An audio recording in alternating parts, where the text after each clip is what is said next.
करम गति डारे नहीं टरी, मुनि वशिष्ठ से पंडित ज्ञानी, शोध के लगन धरी, सीता हरण मरण दशरथ को, वन में विपदा परी।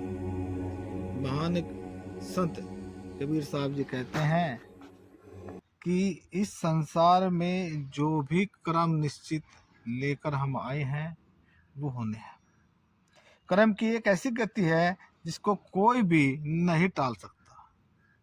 हम जानते हैं कि प्रभु श्री राम ने भी अपने कर्मों के अनुसार इस संसार में भुगते सभी कर्म। आप जानते हैं कि जब प्रभु श्री राम जी का राज्याभिषेक होना था तो उस समय के जो सबसे विद्वान पंडित थे, ज्ञानी थे, वो थे मुनि वशिष्ठ जी। उन्होंने सभी ग्रह नक्षत्रों की चाल को देखते हुए प्रभु श्री राम का राज्याभिषेक का लगन लगाया था। लेकिन जब कर्म की गति सामने आई तो सभी नक्षत्र ग्रह वगैरह सब रखे के रखे रह गए। और जिस समय राज्याभिषेक होना था उसी समय कर्मों की गति के अनुसार वनवास मिला। उससे आगे कबीर साहब कहते हैं कि सीता हरण मरण दशरथ को, वन में विपदा परी। कि कर्म के अनुसार एक रानी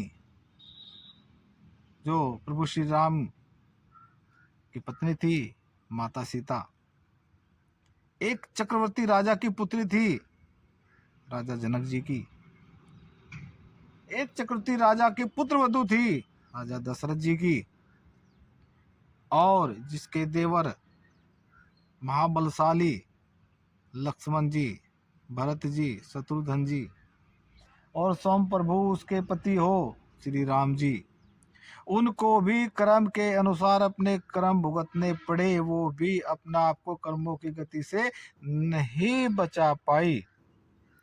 माता सीता का अपहरण हुआ, राजा दशरथ का मरण हुआ। ये सभी कर्म के अनुसार निश्चित समय पर हुए। माता सीता को, प्रभु राम को वन में कितनी विपदा भुगतनी पड़ी। तो कबीर साहब समझाते हैं कि जब प्रभु राम भी, माता सीता भी अपने कर्मों से नहीं बच पाए, कर्मों के अनुसार उनको भी कष्ट भोगने पड़े, तो हमें क्यों दुखी होना और क्यों सुखी होना।